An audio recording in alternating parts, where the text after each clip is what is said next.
Pemirsa, kita beralih ke berita selanjutnya. Kasus kematian seorang siswa SMP di Surabaya akibat diduga tersengat listrik saat mengerjakan tugas di sekolah masih menyisakan tanda tanya. Kedua orang tua korban yang merasa ada keganjilan dalam penjelasan pihak sekolah akhirnya melaporkan peristiwa ini ke Polrestabes Surabaya. Peristiwa naas yang merenggut nyawa Steven Sukaharyadi, siswa kelas 9 SMP Katolik Angelus Kustos di Surabaya, terjadi pada 28 Maret 2025 kemarin. Saat itu, sekolah sedang libur namun Steven bersama teman-temannya datang untuk mengerjakan tugas kelompok ujian praktik PJOK. Setelah mengalami kesulitan mengakses ruang kelas yang terkunci, mereka pun berpindah ke area rooftop gedung lantai 4 SMA Katolik Frateran.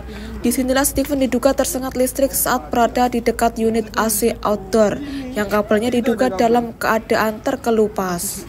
Ayah korban Tanu Haryadi mengatakan, anaknya ditemukan dalam kondisi luka-luka yang mencurigakan saat dimandikan jenazahnya. Ada luka di kaki, bercak merah di punggung, dan bintik-bintik merah di lengan. Steven seharusnya mengerjakan tugas di rumah temannya di Kenjeran. Namun atas saran orang tua teman yang juga seorang guru, mereka berpindah ke sekolah dengan janji akan disediakan tempat. Namun saat ditanya langsung ke sekolah, ayah korban mengaku tidak mendapat penjelasan rinci terkait kronologi peristiwa. Sehingga keluarga memilih membuat pengaduan resmi ke Polrestabes Surabaya. Misalkan seperti saya orang tua yang mengalami, Pak, saya minta maaf, saya ngaku salah, saya benar-benar lalai. Mungkin saya akan jatuh pada waktu itu, Pak. Karena anak bapak korban meninggal. Coba bapak bayangkan, bapak ibu, kalau bapak ibu anak bapak meninggal dunia, lalu orang itu tersebut tidak mau cerita, apakah tidak terpendam dalam isi hati saya kalau saya meninggal dunia besok? Akhirnya tanggal 10 April saya menunggu lagi, tidak ada perkembangan. 10 April saya melakukan laporan pengaduan masyarakat di Polrestabes Surabaya. 10 April seperti itu. Dan saya terkejutnya tanggal 24 April malah mereka membuat IG konten yang menyatakan bahwa sekolahan ini mempunyai kualitas yang baik. Saya merasa kecewanya lagi sebagai orang tua.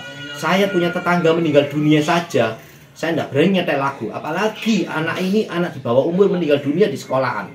Berani mereka membuat konten malah tidak membuat IG berduka cita. Itu saya membuat kecewanya. Sehingga saya terpaksa. Kalau saya niat sebenarnya sudah dari awal, kenapa saya lakukan 10 April? Mereka kenapa tidak membaca ke sana? Bayangkan Bapak Ibu, 24 April mereka membuat konten IG yang menyatakan bahwa SMA Frateran mempunyai kualitas anak-anak yang baik. Padahal anak saya adalah anak SMPK Angelus Kustos dan sudah mendaftar di SMA Frateran. Memang anak saya belum muridnya, tapi kejadian itu ada di SMA Frateran. Harusnya ada empati, mereka tidak membuat konten itu, malah mereka membuat konten seakan-akan sekolahnya baik. Pada anak ada berduka cita. Itu yang saya membuat semakin saya kecewa sebagai orang tua. Kalau saya tidak membongkar, siapa yang membongkar jika ada peristiwa lainnya?